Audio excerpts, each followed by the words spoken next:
আওয়ামী লীগ নির্বাচন করতে না পারাটা কেমন হবে, নির্বাচনটা যদি একটু বলতেন।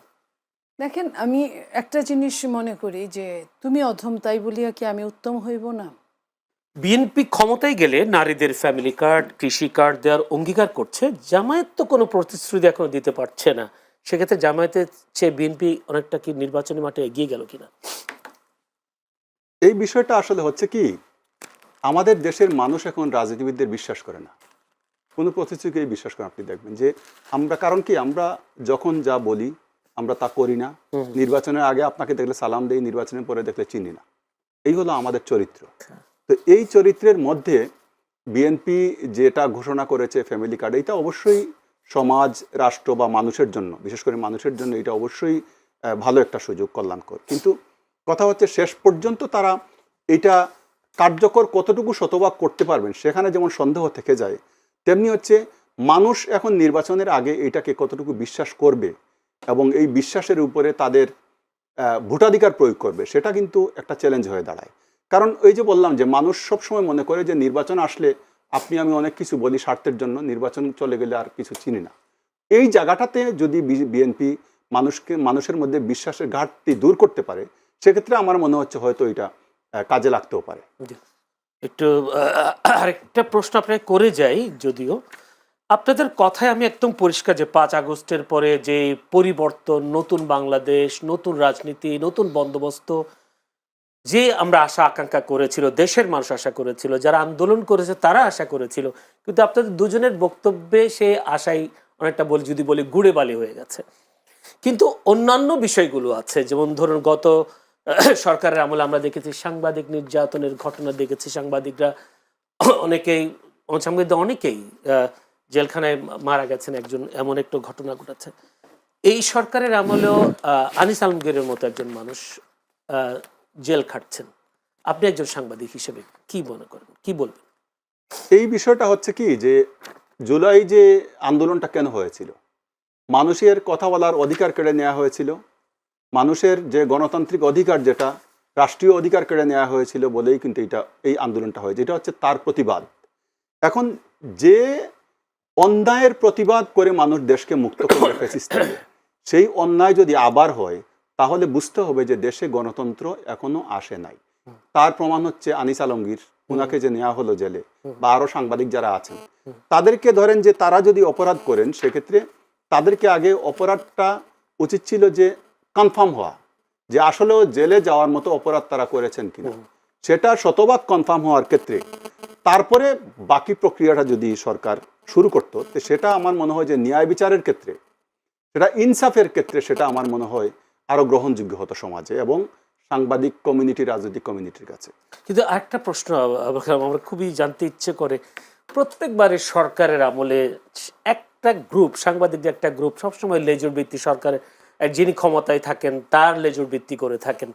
সেটা আমরা দেখেছি কিছুদিন আগে, তার অর্থাৎ 2 দিন আগেই তো মনে হয় তারেক রহমানের একটা মত বিনিময় ছিল, সেখানে একটা প্রশ্ন করা হয়েছিল সাংবাদিকদের পক্ষ থেকে যে আপনারা ক্ষমতায় আসলে আবারও কি সেই বাছাই করা এলিট সাংবাদিকদেরকে আপনার সংবাদ সম্মেলনে নিয়ে যাবেন কিনা, সেখানে তেলের ঘানি উল্টিয়ে দেওয়া হবে কিনা। তিনি অবশ্যই সমাধান উত্তর দিয়েছেন। এই সাংবাদিকরা কেন ক্ষমতাসীনদের লেজুর ভিত্তি হয়ে যায়? তাদের তো এটা হওয়ার কথা ছিল, তারা তো জাতির বিবেক। একটা অত্যন্ত সুন্দর একটা প্রশ্ন করেছেন আপনি। দেখবেন কয়েকদিন আগে বিএনপির যে মহাসচিব, উনি বলছিলেন যে আমরা কাউকে দলে নেই না, সাংবাদিকরা এসে ঢুকে যায়। কথাটা কিন্তু সত্য, 100% সত্য কথা বলেছেন। আপনি সাংবাদিকতা করেন, কিন্তু দেখবেন যে সাংবাদিকতার আড়ালে, অর্থাৎ সে এমনভাবে রাজনীতি চর্চা করে, এমনভাবে কথা বলে, এমনভাবে বক্তব্য দেয়, মনে হয় যে সাংবাদিকতার ধারে কাছে উনি ছিলেন না, উনি হচ্ছেন একেবারে মাঠের রাজনৈতিক কর্মী, নেতা। তো এখন হচ্ছে যে কেন করেন, প্রশ্নটা হচ্ছে তার পেছনে কারণ একটাই, এখন সাংবাদিকতা আছে, পেশাদারিত্বের সাংবাদিকতা এখনো আছে, কিন্তু এই যে শ্রেণী, এই শ্রেণী কখনো পেশাকে কখনো মূল্যায়ন করেন। তারা মূল্যায়ন করেছেন কি, যে পেশার নাম ভাঙিয়ে আর্থিকভাবে যাতে আমি সচ্ছল হতে পারি, সুযোগ সুবিধা নিতে পারি। এই একটা কারণে, এই আর্থিক সচ্ছলতা, তার প্রতিপত্তি এবং তার পাওয়ার, ক্ষমতা, এই 3টা চর্চা করতে গিয়েই তারা দল না নিলেও তারা দলের মধ্যে চলে যান। এইটা যতদিন না দূর না হবে ততদিন পর্যন্ত আপনি আসলে সাংবাদিককে বস্তুনিষ্ঠ দলীয় সাংবাদিক। কর্মী থেকে সরাতে পারবেন। জি, ধন্যবাদ আপনাকে। নীলিমা চৌধুরী মনি, এবারে নির্বাচনে জাতীয় পার্টি অংশগ্রহণ করছে, তারা মনোনয়ন জমা দিয়েছেন। আজকে বললাম শামীম হায়দার পাটোয়ারি তিনি আপিলে শুনানিতে গেছেন। জাতীয় পার্টি অংশ নিয়েছে, তারা জাতীয় পার্টিকে কোনো কোনো দল বলা হয় যে আওয়ামী লীগের দোসর একটি পার্টি, তারা নির্বাচন করতে পারছে। সামনে আওয়ামী লীগ কিন্তু নির্বাচন করতে পারবে না। আওয়ামী লীগ নির্বাচন করতে না পারাটা কেমন হবে নির্বাচনটা, যদি একটু বলতেন। দেখেন, আমি একটা জিনিস মনে করি যে তুমি অধম তাই বলিয়া কি আমি উত্তম হইব না। সিস্টেম এমন, যাদের মামলা আছে, মোকদ্দমা আছে, তারা তো দৌড়ের উপর আছে, পালিয়ে আছে। আপনি যদি নর্মালি দিয়ে দিতেন, বিচারের রায় যখন হবে আওয়ামী লীগ নিষিদ্ধ হলে গুড, অয়েল অ্যান্ড গুড, আমরা মেনে নিব প্রত্যেকেই। কিন্তু রায় হওয়ার আগে নির্বাহী আদেশে যে কাজটা করা হয়েছে, ঠিক একই কাজ আওয়ামী লীগ ও জামাতের সাথে করেছিল। তাহলে আমরা চেঞ্জ হলাম কোথায়? এই কথাটা বললে অনেকের ভালো লাগে না। আমরা তো একটা সুন্দর সিস্টেমেটিক গণতন্ত্রকে এই দেশে আনতে চাই, আমরা সবার অংশগ্রহণ আনতে চাই। সেইখানে আওয়ামী লীগ খারাপ, অনেক খারাপ কাজ করেছে। সবচেয়ে বেশি সাফার কে করেছে? আগে বিএনপি, তারপরে জামাত, তারপরে অন্যরা। তো এই যে বিএনপি এত সাফার করার পরে বিএনপির বা আমরা যখন এই কথাটা বলি যে যারা ওইখানে যদি কেউ থাকে যার নামে মামলা নাই, মোকদ্দমা নাই, সে যদি এসে দাঁড়াতে চায় দাঁড়ালো, একই জিনিস একই সিস্টেমে আওয়ামী লীগ করতে পারলো না। আওয়ামী লীগের তো আপনার কি বলে, যারা জোট ছিল জোটেরা করছে, তাহলে ঘটনা কিন্তু একই হয়ে যাচ্ছে। তাহলে আমি ওইখানে সমস্যাটা আমি রাখলাম কেন? তার চেয়ে বরং তারাও যদি আসতো এবং সমস্ত অংশগ্রহণমূলক নির্বাচনটা হলে কি হতো, যারা পাশ করতো তাদেরকে সবাই মেনে নিত।